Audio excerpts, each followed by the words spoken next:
Yeah, we chatted 2 or 3 years ago on the back of your last album, and the new album Black to the Future has just come out, and yeah, it's resonating, isn't it? It seems to be working on all levels. Yeah, which is good. Yeah, a good feeling to have.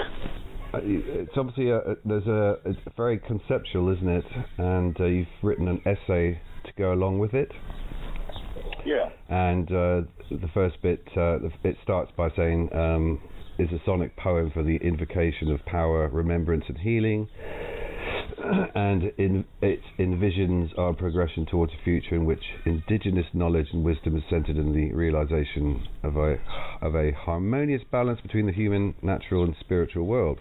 Yeah. And obviously, I don't know, in terms of what it was that brought you to this position in terms of wanting to make an album based around this idea. I know that your work before has been very strongly based on the idea of identity and so forth, but can you talk a bit more about your thoughts going into this album? Well, it's a different way of looking at the process of how albums get their identity, because it's not like I go into an album thinking I'm going to explore a particular topic.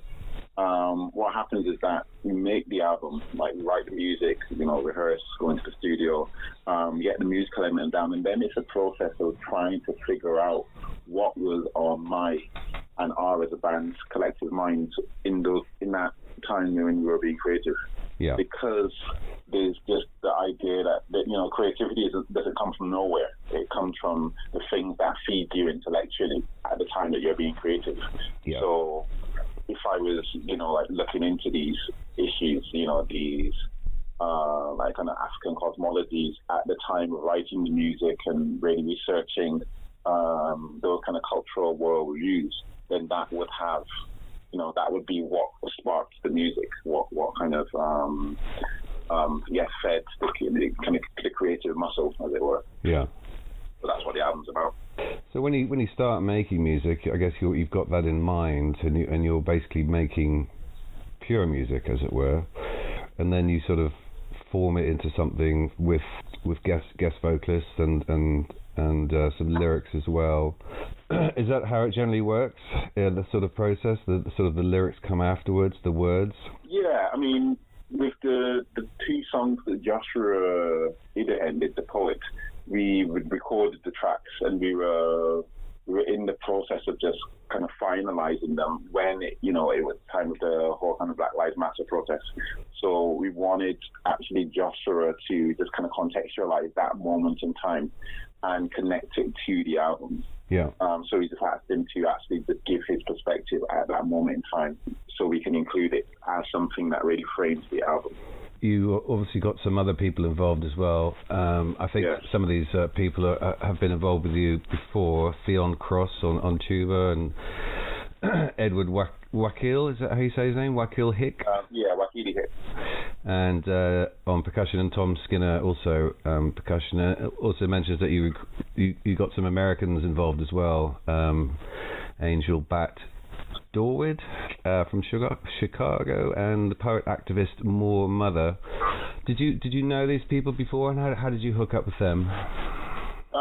I knew them all before, and I spent time with them, when I was on the road and when I was in their towns when I was in America. Yeah. So I just got in touch with them and asked them if they wanted to be involved.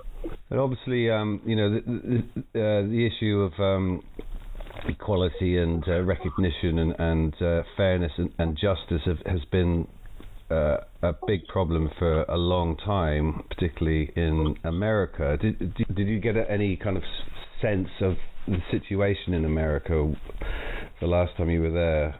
Was it because obviously that's where Black Lives Matter sprang from, and the George Floyd murder became, an international event, didn't it? So was that something that's how do you sort of see the situation at the moment? Do you see any progression, or is it something that's just kind of not really moving much, and there's still a lot of work to be done?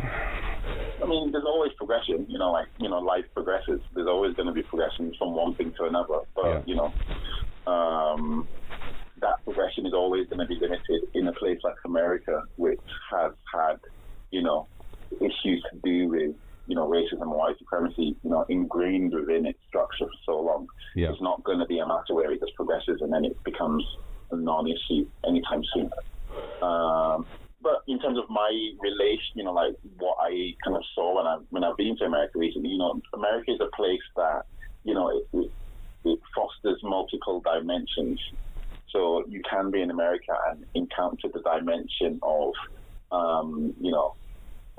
tranquil suburbia and not experience anything that, any of the Black Lives Matter protests are talking about.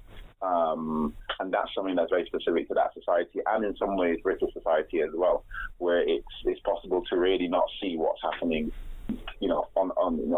from the side of the oppressed. But this is why, those movements are so important, to actually allow people to understand that there's more than you might be aware of in terms of what's underpinning the oppression within society. It feels like that what you do has a much more kind of universal aspect to it. Obviously in Hustle, I love that video with the dancers. According to the notes, it represents the duality present within any struggle to transcend internal limitations, and sort of working towards, reconciling and acting in unison. And that, I guess, that applies to everybody, doesn't it, around the world? That kind of idea of coming together and working together and understanding each other better. Yeah. I mean, originally in terms of that kind of description, it was more an internal aspect, but I guess you kind of apply it, to the kind of micro and the macro. Yeah. But it was more like within this, whatever specific struggles you're having on an individual level. It takes all sides of, a person working as one unit, as opposed to a hierarchy in terms of the ideas of what should be put forward or not. Yeah. Or what should have a tendency in terms of, hierarchical aspects of our own selves. And I just wanted to ask you about a quote from you, where you say the meaning is not universal. I think you were referring to Black to the Future, and the cultural context of the listener will shape their understanding. No, it's just saying that, depending on what your cultural context is, like if you understand Black culture or African culture, or you actually understand what it is, and not by culture I don't mean just the songs or the dances or the food or anything. I mean the actual theoretical underpinning of what the culture is, which is then reflected by those things like songs and dances and cooking and things like that. If you understand that stuff, you'll listen to the album and what you'll hear will be different to someone who just doesn't know it. Yeah. You may be listening to that music and like to go to the Caribbean shop, whatever, buy dirt chicken, but doesn't know much about Black culture apart from the external, what's the kind of most visible things that you see. If you only know that, the surface level, then you'll have a certain interpretation of the music, which is valid, but it's just letting you know, and this is the point of the album as a whole. It's like there is more to explore and to learn from African/Black cosmologies and ways of seeing the world. So if you're already on that path of really researching and understanding what Blackness is, and when I say Blackness, I mean traditional African ways of seeing, worldviews, if you're on that path already, then you'll get something different after the album than if you're not. I have to ask you, obviously, apart from making music, have you managed to do any live shows in the last year, or? There was a period between the two lockdowns last year, I think around September, where we were able to fly out, and I did I was very fortunate. I was able to do 4 festivals in Italy. They kind of opened up to do festivals, socially distanced, and we did 4 of the Comet's coming, and I think I did 1 or 2 in London in that small period when we opened back up also. But other than that, no gigs. When I can, I organise some plays and jam sessions with musicians. Just to keep, keep it going. Sure. Yeah, not entrance singing. So obviously live is something that you love to do, I imagine. Yeah. And you've got some gigs lined up from July onwards. Exactly. And that would be great to see that back in action. Everybody seems to be gearing up for live music again, which is wonderful. Yeah. It's a big part of your life, obviously, and not to be able to do that properly has been difficult, hasn't it? Yeah, it has, but it's it just gets you more focused on what you want to do and do go back out live, so it's going to be better, I think.